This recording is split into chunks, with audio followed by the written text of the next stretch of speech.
People have to stop blaming NATO, the West, and the US for Putin's acts of war. I think it is a big analytical mistake to think that the West provoked Putin. And I also think it is a horrible moral mistake to be on the side of Putin, excusing unexcusable acts of war. It is a horrible moral mistake. I think this is the time where all of us need to be on the right side of history, which is to be with the people of Ukraine, their sovereignty, their right to exist as a nation, as a society, and as a state.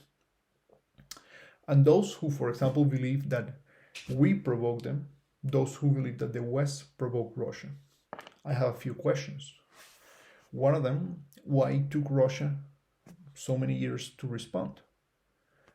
The last NATO expansion was at the beginning of the century. And in fact, after that, we saw a period of great collaboration and engagement between the West and Russia, and especially between the US and Russia. During the Medvedev administration in Russia and during the Obama administration in the US, Russia was included in the WTO. Russia and the US signed the START Treaty to reduce nuclear arms.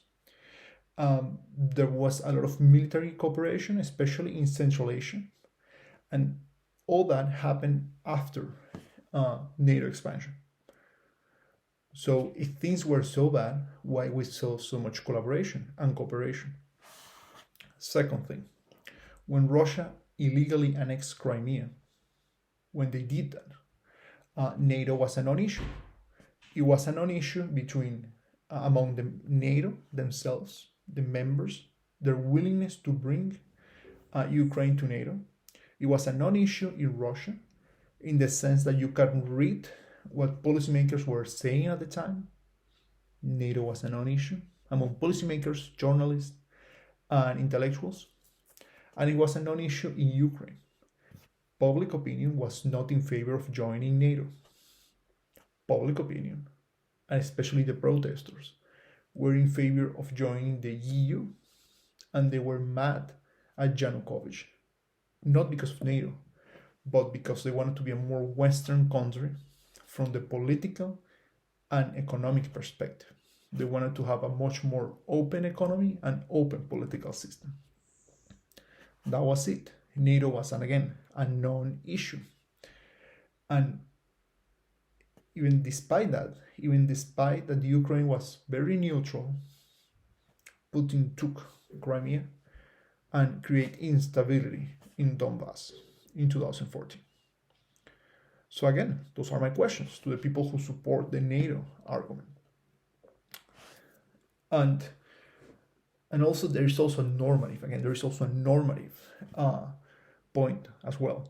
Those who believe in a more realist foreign policy sometimes tell me that Ukraine has not a right, does not have a right to be a democratic country and a more Western country. And I think that's an intolerable position because every human being has the right to do that. Every human being has the right and the responsibility to fight for a more open society in which you have freedom of the press, rule of law, markets, and a democratic elected government. So why Putin did what he's doing? Exactly because of that. He cannot stand to see a prosperous and a democratic Ukraine. He cannot stand that because he knows that a democratic and a prosperous Ukraine undermine his power in Russia. He cannot stand that. He does not fear NATO. He just hates democracy, especially in Ukraine. And that's why he decided to do everything he can to collapse the country through instability in the east, taking Crimea, attempting coup d'etats, cyber attacks, delegitimize the government, all of that, which is the same that he's also doing in other countries, like Venezuela and other Western countries. He's trying to create instability in the West, and we cannot accept that. We cannot. And we cannot accept that in the 21st century, you have a country like Russia just bombing and invading another country, killing civilians. Millions of people, their lives, they were destroyed in just a week. Refugees, families that were broken, families that will have a family member killed in the war. Statistics are extremely cold, but every person who dies, that's a tragedy. And accordingly, every person that we can help, every death that we can avoid, that's a miracle. And that's why the West and NATO, they have to do more. Because today we are in Ukraine, but tomorrow, who else? I don't think Putin will stop. I don't think so. I think he will keep finding reasons to excuse himself and to keep, attacking the West, undermining others' democracies. I think we need to stop that. And we need to stop all authoritarian regimes in the world, whether Russia, Iran, China, Venezuela.